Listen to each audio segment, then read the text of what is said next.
Confluent avec Catherine Égaud et Mathieu Lavigne.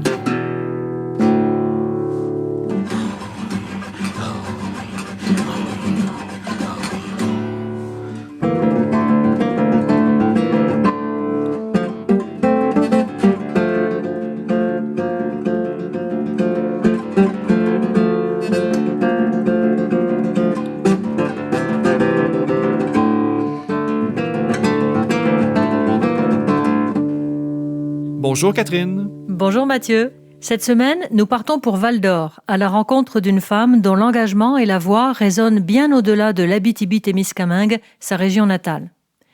Directrice générale du Centre d'amitié autochtone de Val-d'Or depuis plus de 35 ans, Édith Cloutier est très liée à cette institution depuis son plus jeune âge. De mère anishinaabe et de père québécois, elle a grandi à Val-d'Or dans un contexte urbain, mais profondément enracinée dans sa culture maternelle. Au fil de cette entrevue, Édith Cloutier évoque pour nous des souvenirs de son enfance, son héritage familial, son parcours de militante et de bâtisseuse. Nous explorons ensemble le rôle fondamental du Centre d'amitié autochtone dans le tissu social de Val-d'Or, puisque l'établissement est devenu au fil des décennies un carrefour majeur pour plusieurs communautés autochtones. Les nombreuses réalisations d'Édith Cloutier lui ont valu un nombre impressionnant de distinctions.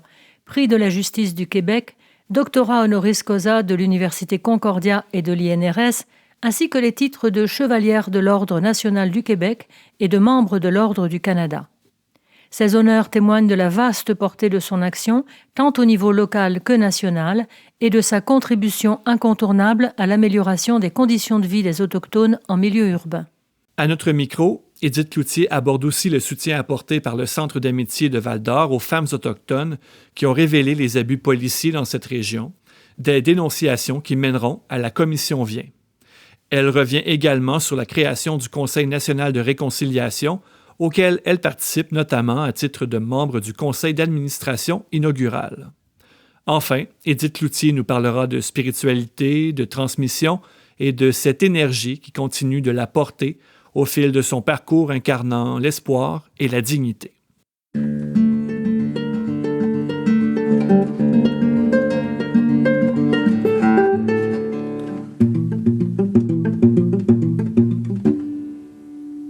Édith Cloutier, Kwe. Kichimigwech, de nous recevoir dans les locaux du Centre d'amitié autochtone de Val-d'Or. Vraiment, merci de votre accueil. Ça me fait plaisir. Édith Cloutier, vous êtes née au Témiscamingue en 1966 d'une mère anishinaabe et d'un père québécois. Et alors que vous êtes encore toute jeune, votre famille élargie déménage à Val-d'Or. Est-ce que vous diriez que vous avez vécu une enfance à la fois urbaine et ancrée dans la culture anishinaabe? Oui, urbaine, oui, dans la culture anishinaabe, mais avec tout un cheminement sur cette compréhension de la culture. Ma mère est une femme indienne qui a perdu son statut en mariant un homme non-indien en vertu de la loi sur les Indiens de l'époque, qui a été corrigée en 1985. Et donc, dans son parcours, elle a toujours été en milieu urbain.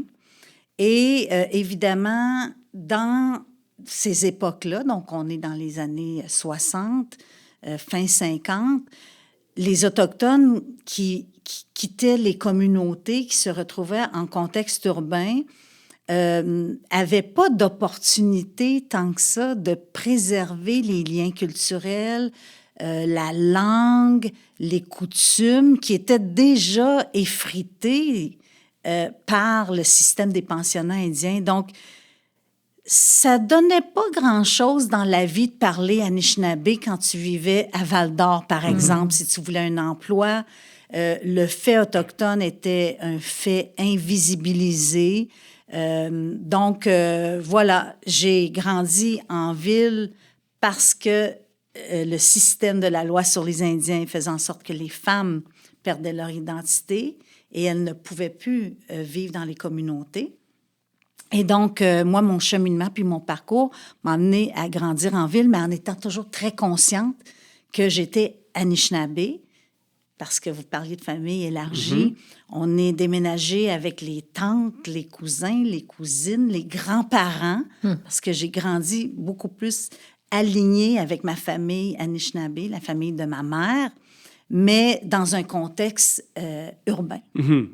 Quel souvenir vous gardez du Val-d'Or de cette époque-là? Du Val-d'Or de cette époque, c'est mon lien étroit avec ma grand-mère, ma coucoum, que j'appelais Granny. Ma grand-mère était une femme qui m'a transmis les grandes valeurs que je porte encore aujourd'hui.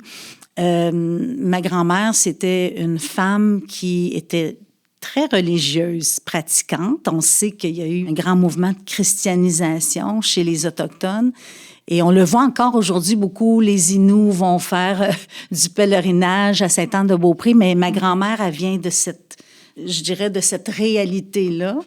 Mais c'était une dame avec un grand cœur qui était très, très généreuse, qui avait beaucoup l'entraide à cœur, de solidarité avec d'autres personnes, mais aussi très familiale dans sa façon aussi d'interagir avec sa famille élargie. Fait que j'ai eu, moi, le grand privilège de grandir pratiquement, littéralement, chez ma grand-mère.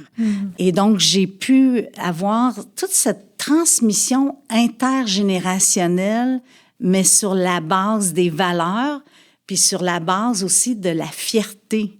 Mais à ce moment-là, je n'étais pas très consciente parce que Val-d'Or des années 70 était un Val-d'Or où on avait les Indiens et on avait les Blancs, puis on n'était pas si fiers que ça d'être Indiens ou que notre entourage à l'école, que les amis à l'école sachent que j'étais une Indienne.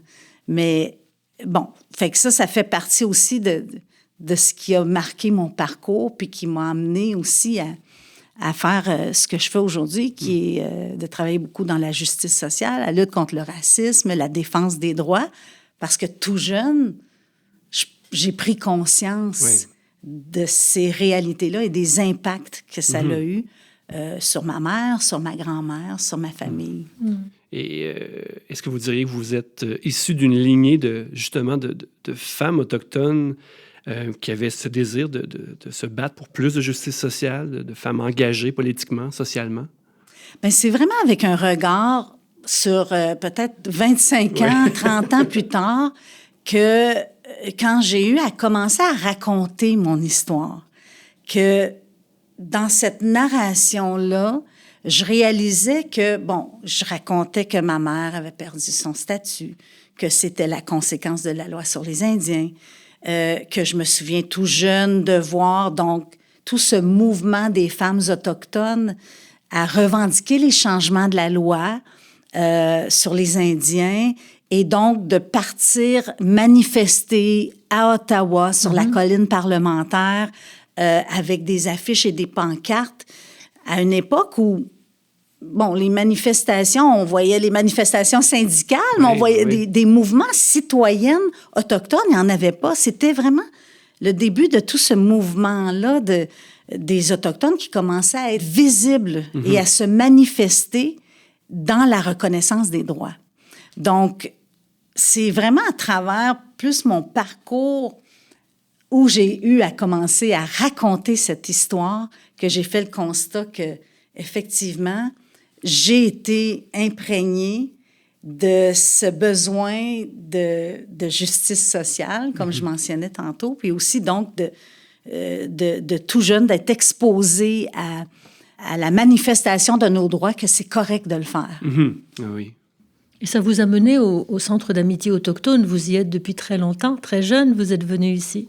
Mais les centres d'amitié autochtone, c'est des centres communautaires pour les Autochtones dans les villes. Donc, les Autochtones qui venaient des communautés à Val-d'Or, donc dans les années 70, pour des rendez-vous médicaux ou des soins, devaient avoir un lieu pour attendre les rendez-vous, puis parfois, ils devaient rester 24 heures en ville. Et donc, les centres d'amitié, celui de Val-d'Or du moins, offraient de l'hébergement pour les personnes autochtones Anishinaabe en transit pour notamment des rendez-vous médicaux. Mais c'était aussi un lieu de rencontre pour les Autochtones qui commençaient à s'installer en ville dans le début des années 70, qui est une époque assez bouillonnante quand même sur le plan de la mobilisation des peuples autochtones pour la reconnaissance de leurs droits. Exemple, à Val-d'Or, le Centre d'amitié a été fondé en 1974, donc un lieu communautaire. Mais dans ces mêmes époques-là, le Conseil tribal Anishinaabe, le Conseil algonquin qu'on appelait, qui réunissait les 9 communautés, donc les 9 chefs des 9 communautés autochtones de l'Abitibi-Témiscamingue, ont mis en place ce conseil politique pour parler d'une même voix politique pour les Algonquins. À l'époque, on disait les Algonquins de cette région-là, de ce territoire-ci. Donc, le Conseil algonquin a ouvert ses portes.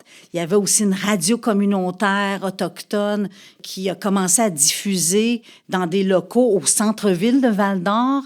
Il y avait le mouvement des femmes autochtones pour mettre des pressions, pour modifier la loi sur les Indiens. Et donc, on s'est retrouvés, nous autres, nos familles, à venir s'installer à Val-d'Or dans tout ce bouillonnement-là, sans oublier que la Convention de la baie James a été signée dans ces époques-là, là, 74, 75, 76. Les Cris ont pris Val-d'Or comme un siège social pour cette mobilisation-là qui les a maintenant amenés à être leur propre gouvernement. Donc, c'est dans cette dynamique-là que ma grande famille, on s'est retrouvés à Val-d'Or. Donc, on se sentait bien à travers cette dynamique-là. Et le centre était le lieu où on pouvait se réunir en famille. Il y avait des activités pour les enfants. Mon grand-père a été un des premiers administrateurs au conseil d'administration du Centre d'amitié. Le Centre d'amitié est devenu mon premier employeur de ma vie à l'âge de 15 ans. Donc, c'est quand même un parcours qui m'a emmené aujourd'hui à avoir la seule et unique job de ma vie, qui a été directrice générale du Centre d'amitié autochtone 36 ans plus tard.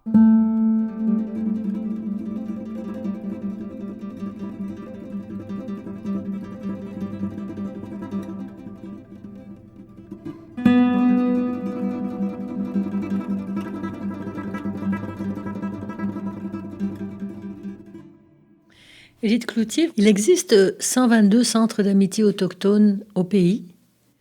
Est-ce que les centres d'amitié autochtones ont des liens très étroits entre eux? Puis est-ce que ça tisse un espèce de maillage d'une société civile autochtone, finalement, d'un océan à l'autre?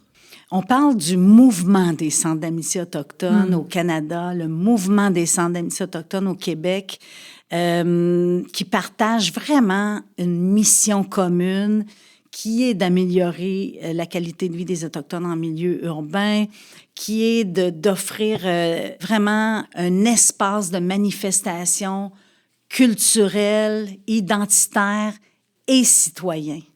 Le mouvement des centres d'amitié autochtones est cette voix collective citoyenne et qui permet, à travers ce mouvement-là, d'amplifier une voix qui est souvent invisibilisée, qui est celle des Autochtones en milieu urbain, avec toute la spécificité du fait urbain par rapport aux communautés territoriales qui sont des réserves avec vraiment ce qui lie tout le monde dans une communauté. C'est, oui, le territoire, mais c'est aussi tous des Anishinaabe avec les branches familiales qui convergent sur ce territoire-là. Tandis qu'en milieu urbain, on est vraiment dans une diversité de nations. On côtoie autant des Atikamekw que des Anishinaabe, que des Cris, que des Inuits dans un milieu urbain, ce qui fait qu'on est en mesure d'offrir des réponses qui sont culturellement pertinentes, qu'on dit, à une diversité de nations autochtones. Oui.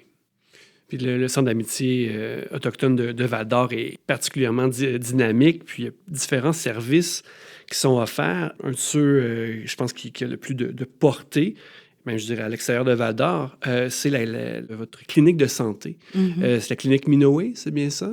Ben, en fait, maintenant, on a évolué. C'est la clinique en santé autochtone du Centre d'amitié autochtone. Existe depuis maintenant 20 ans, qui a pris quand même une forme aujourd'hui, qui a une envergure avec tout un volet de services médicaux, mais un volet aussi de guérison traditionnelle, de culture intégrée au cheminement de mieux-être. Donc, c'est une initiative de santé et mieux-être autochtone. Et donc, on a pu justement travailler à la co-construction d'une clinique avec le Réseau québécois de la santé et services sociaux. Parce que la particularité, c'était d'inscrire des services de première ligne, de soins santé pour les Autochtones en milieu urbain, mais c'est aussi de le faire, non pas en vase clos, mais de le faire en l'inscrivant dans l'offre de services publics québécois. C'est pour ça qu'on chemine depuis de nombreuses années, parce que le but, c'est d'avoir un impact systémique, d'apporter les changements systémiques dans le réseau de la santé par rapport aux services qu'on donne aux Autochtones et donc d'offrir des réponses culturellement pertinentes et sécurisantes. On sait, on a tous connu le triste et tragique épisode de Joyce Echaquan. Je pense que ça l'a permis d'accélérer quand même ce cheminement-là de reconnaître que les Autochtones peuvent porter leurs solutions et les mettre en œuvre, dans ce cas-ci, par la mise en place d'une clinique en santé autochtone qui offre autant des services classiques de soins médicaux, médecins, infirmières, travailleurs sociaux, etc., mais qui combine aussi avec des services en matière culturelle, de guérison culturelle, en intégrant des cérémonies, en intégrant des accès à des aînés, en offrant un accès à la forêt, à la nature, aux pratiques culturelles, dans cette vision globale et holistique de la santé et du mieux-être autochtone. Donc, ça veut dire que quelqu'un qui vient à la clinique pour un mal physique, une douleur ou une maladie ou quelque chose, systématiquement, la clinique va aussi s'interroger sur son état de bien-être, sur l'aspect culturel, spirituel? En fait, intégrer une clinique en santé autochtone dans un centre d'amitié autochtone, c'est d'élargir l'accès à des services, parce que dans un centre d'amitié autochtone, on a aussi des services en justice. On a des avocats qui travaillent au centre. On a des services de stimulation précoce pour les enfants. On a des services en périnatalité sociale. On a des services en employabilité. On a des services petite enfance. On a un CPE.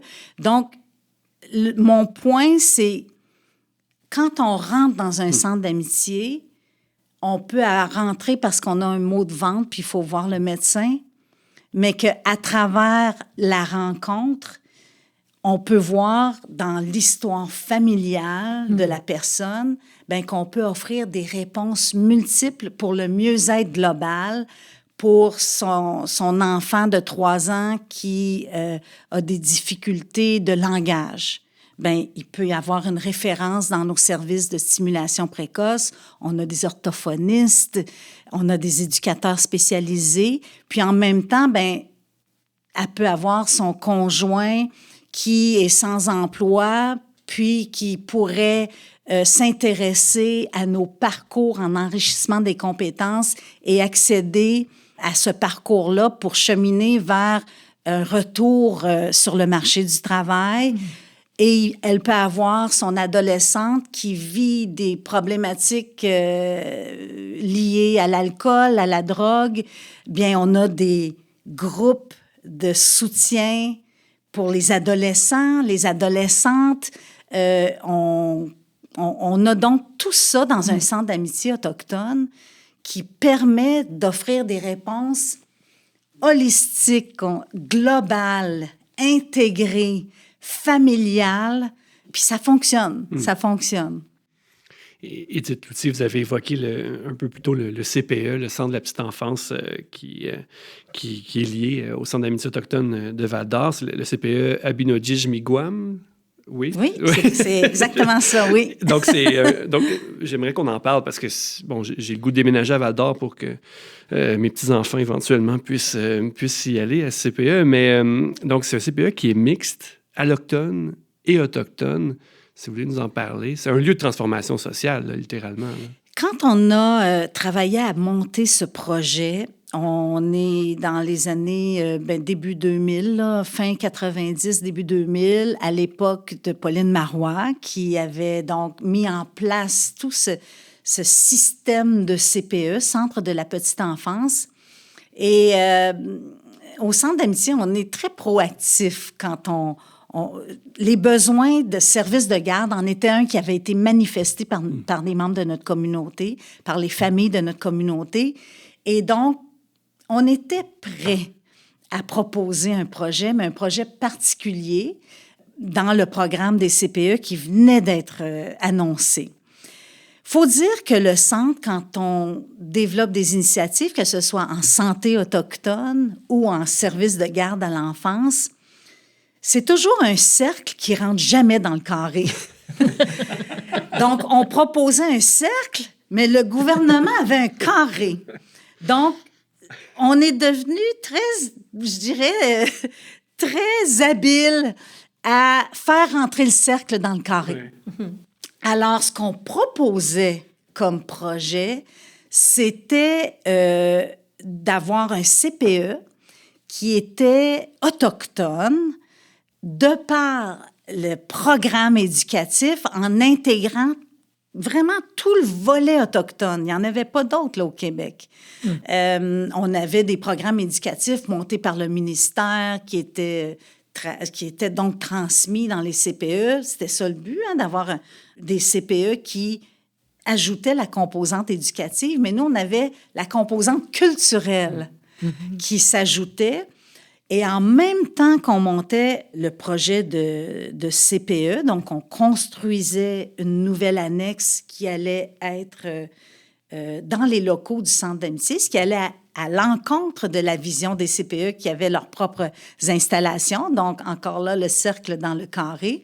Mais ce qu'on a présenté, c'est tout cet accès plus large à des services pour les familles autochtones initialement. Alors, c'était aussi parce que le centre a un service alimentaire, un service d'hébergement pour notamment les Cris du Nord qui viennent pour des soins de santé. Bien, nous, on disait, on peut faire profiter le service alimentaire peut devenir le service traiteur du CPE. Et donc, de pouvoir aussi ajouter cette valeur-là d'économie sociale pour notre organisation, mais en même temps de permettre une connexion avec le centre à travers le service alimentaire, par exemple. Donc, c'était d'amener un CPE autochtone dans une ville à travers un programme qui se voulait, je dirais, normé, où on donnait les services de la même manière partout au Québec. Alors, le ministère, puis finalement, ça s'est avéré être une bonne décision, exigeait la mixité.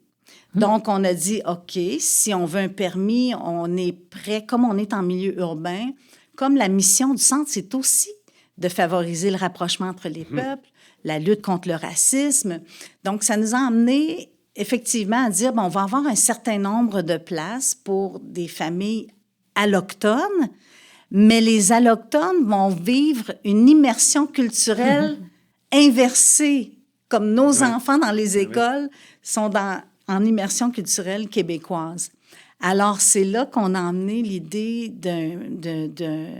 d'un projet de transformation sociale à Val-d'Or, où on disait que cette mixité-là et cette intégration des allochtones dans la culture autochtone permettait de créer une société ou de contribuer à une société qui jette un regard sur cette relation autochtone-non autochtone qu'aujourd'hui on appelle la réconciliation. Oui. Alors, on se disait, ben les tout-petits qui rentrent ici, c'est les futurs professeurs d'école, les futures infirmières, les futurs policiers, les futurs entrepreneurs. Donc, on s'est dit, ben dans 20 ans, 25 ans, 30 ans, ben on aura contribué à cette transformation sociale à Val-d'Or, dans une ville où autochtones et allochtones se côtoient au quotidien depuis des décennies. Et comment ça se manifeste, cette imprégnation culturelle autochtone?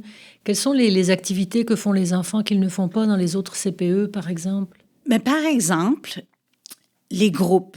Dans les CPE, ils donnent des noms de groupes à chaque groupe d'enfants. Tous les noms sont en langue anishinaabe.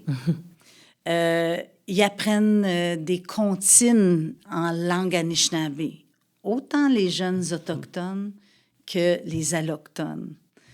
Et le bonus qu'on nous a dit, certains parents, c'est qu'ils apprennent l'anglais.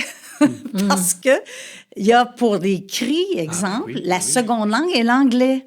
Alors, il y a vraiment un mélange de langue anishinaabe, français, anglais, mais c'est fascinant de voir que à l'époque, je rencontrais des parents allochtones que je connaissais pas, mais on se retrouvait dans un environnement où on dit « Ah, ben mon enfant va au CPA Binojishmiwam ». Puis il m'a dit « Miigwech ». Il m'a dit « Ça voulait dire merci ». Il y a 4 ans, le tout petit. Puis c'est l'enfant qui apprend des mots anishinaabe aux parents. Donc moi, je trouve que c'est ce qui est la beauté de cette démarche-là.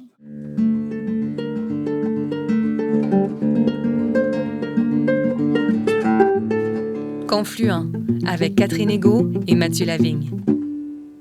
Édith Cloutier, le Centre d'amitié autochtone de Val-d'Or, ben, il a joué un rôle majeur dans l'accompagnement, dans le soutien de la douzaine de femmes autochtones qui ont raconté à Radio-Canada les sévices sexuels, les violences, l'intimidation subie de la part de certains policiers de la Sûreté du Québec.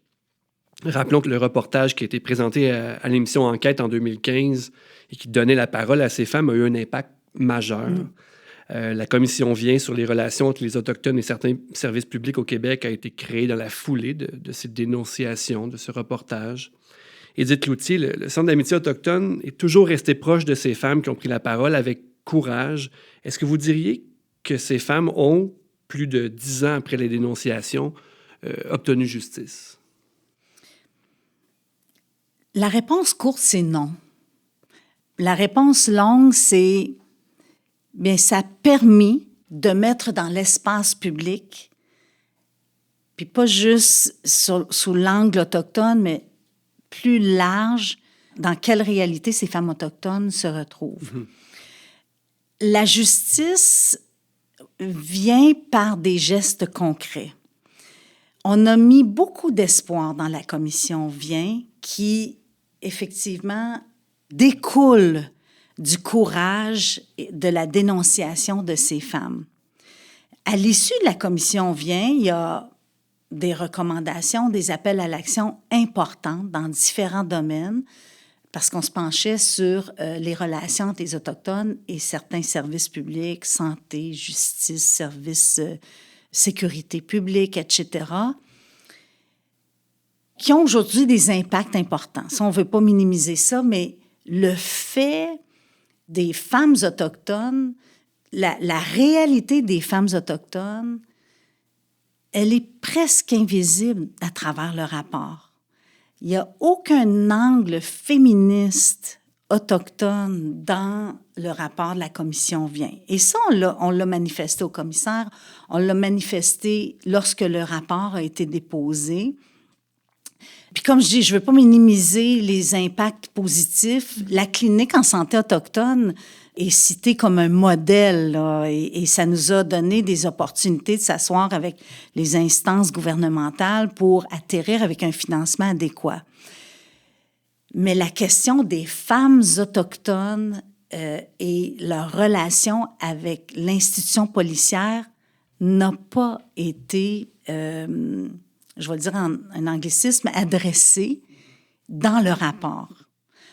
Le rapport a permis d'entendre des excuses aux peuples autochtones venant du premier ministre et du gouvernement du Québec. Mais les femmes autochtones attendent encore des excuses de l'institution policière duquel elles ont subi des torts. Maintenant, il y a une suite, et la suite, c'est un recours collectif que les femmes ont mis de l'avant, soutenu par une firme d'avocats, et on a appris il y a à peine 2 semaines, 3 semaines, que le recours collectif a été accepté. Donc, la justice, elle doit prendre ancrage dans des actions concrètes, dans la reconnaissance de tort et dans une forme de, je dirais, de reconnaissance. De réparation. Et est-ce que c'est la voie de l'action collective? Parce qu'on a épuisé quand même plusieurs des options. Par contre, il y a quand même des changements dans, je dirais, les pratiques, l'institution policière dans ses formations aux policiers. Bon, il y a quand même des éléments qui ont permis de faire certaines avancées. Par contre, on voit qu'on est encore dans des débats au Québec sur la reconnaissance ou non-reconnaissance du racisme systémique. Bon, ça, c'est un autre combat. Mais ceci étant dit, le même noyau de femmes sont toujours présentes, malgré leur vulnérabilité, leur fragilité, dans un parcours qui n'est pas facile. Et en devenant des figures publiques, ça a eu des impacts pour elles aussi. Mais par contre, c'est quand même beau de voir la force qu'elles ont de continuer presque 10 ans, parce que ça va faire 10 ans que le reportage a été diffusé cet automne, de voir qu'elles maintiennent le cap avec force et courage pour revendiquer cette justice et ces réparations. Et nous sommes toujours à leur côté. On a fait la promesse le jour 1 qu'on serait à leur côté. Et on est toujours avec elles dans ce processus-là.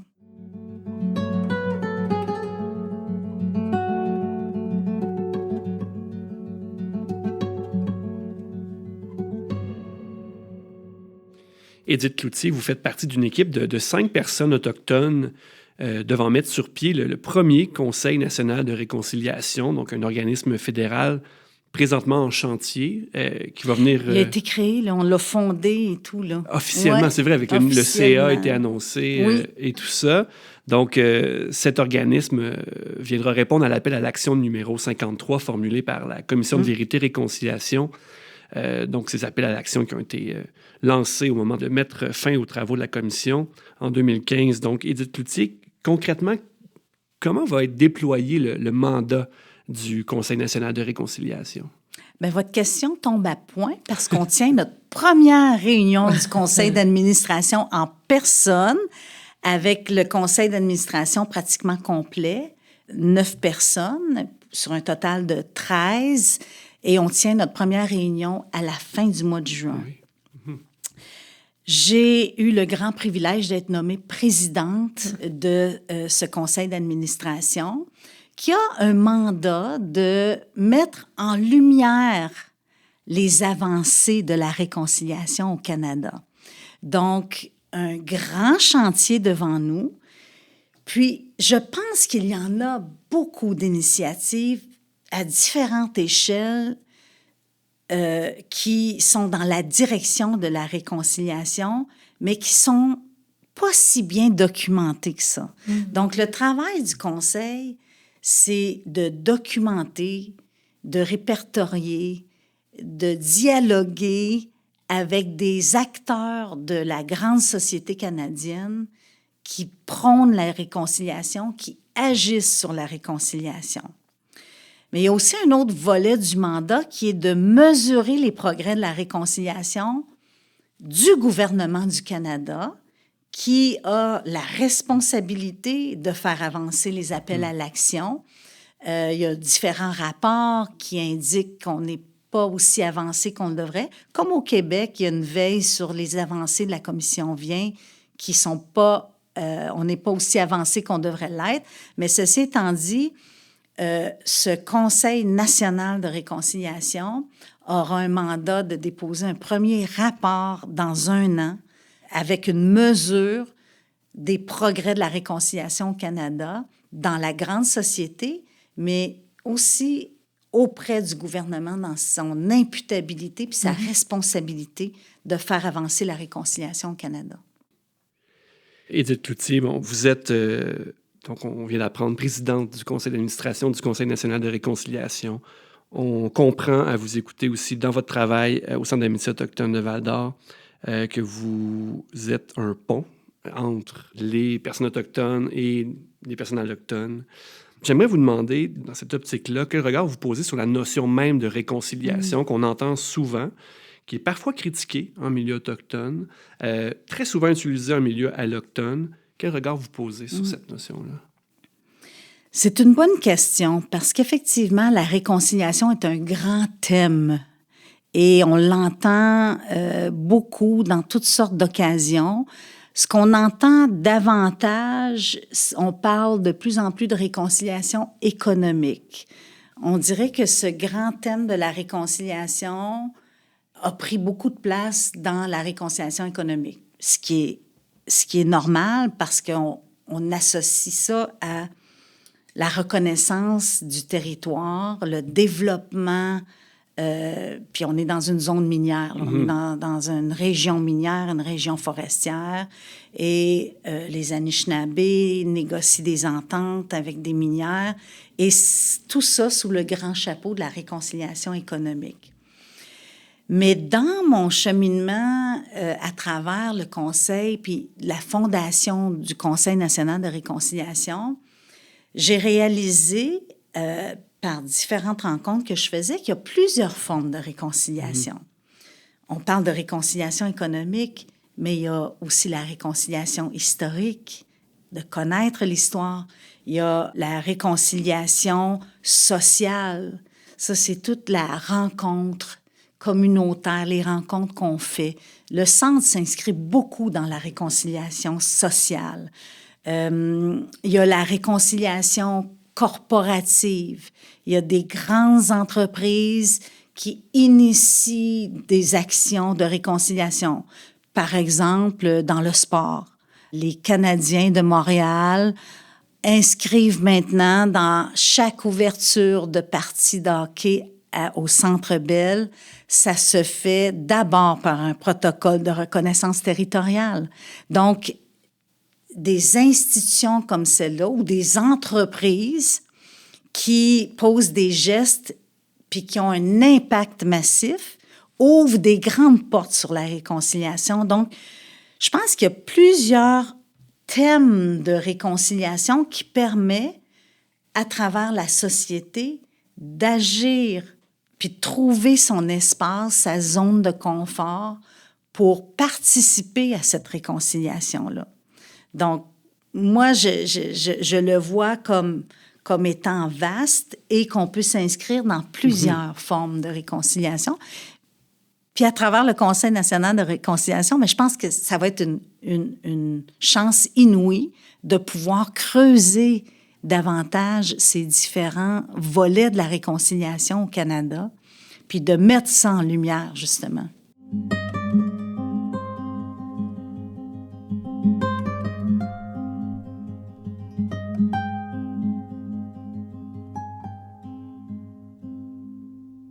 Édith Cloutier, avant de terminer, j'aimerais vous demander, bon, par votre travail, vous contribuez à une résurgence culturelle autochtone. Vous avez évoqué en début d'entrevue aussi que vous-même, à travers votre vie, vous avez fait un travail de réappropriation culturelle.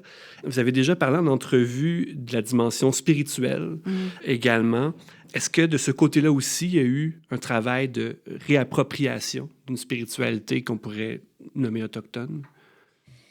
C'est que l'espace dans un centre d'amitié permet aussi de connecter avec notre identité, avec nos valeurs, mais c'est aussi un milieu où on peut être en connexion avec les traditions puis aussi la culture et donc des apprentissages liés à la spiritualité autochtone.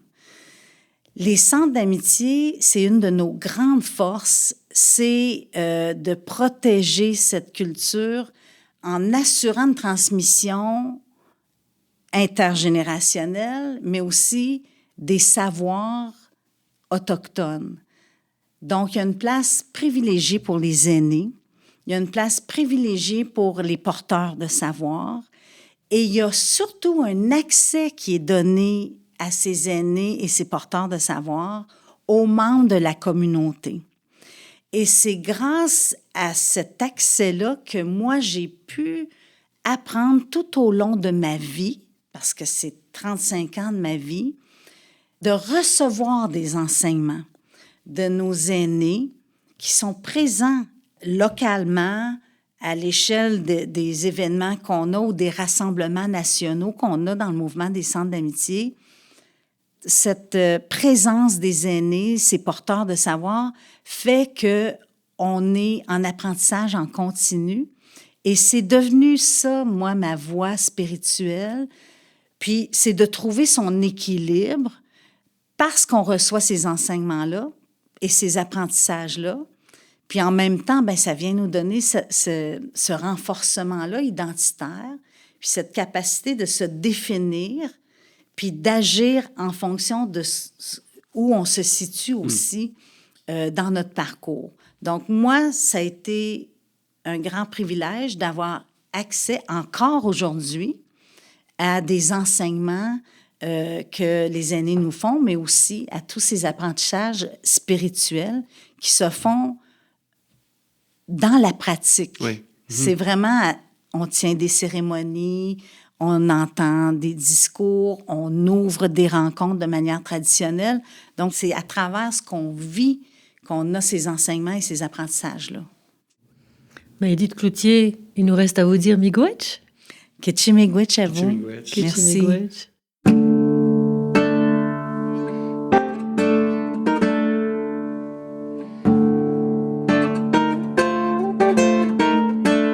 Ketchi-miigwech, un grand merci à Édith Cloutier pour sa générosité et pour la force de son engagement au service de la justice, de la dignité et du mieux-être des peuples autochtones.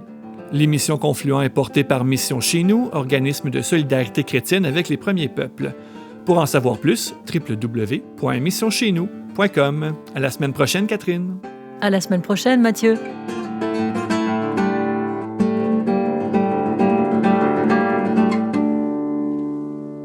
Cette émission est produite par l'organisme Mission Chez Nous avec le généreux soutien financier des œuvres Marianne Lavallée, de la Fondation Lucien Labelle et du Fonds Roland Leclerc.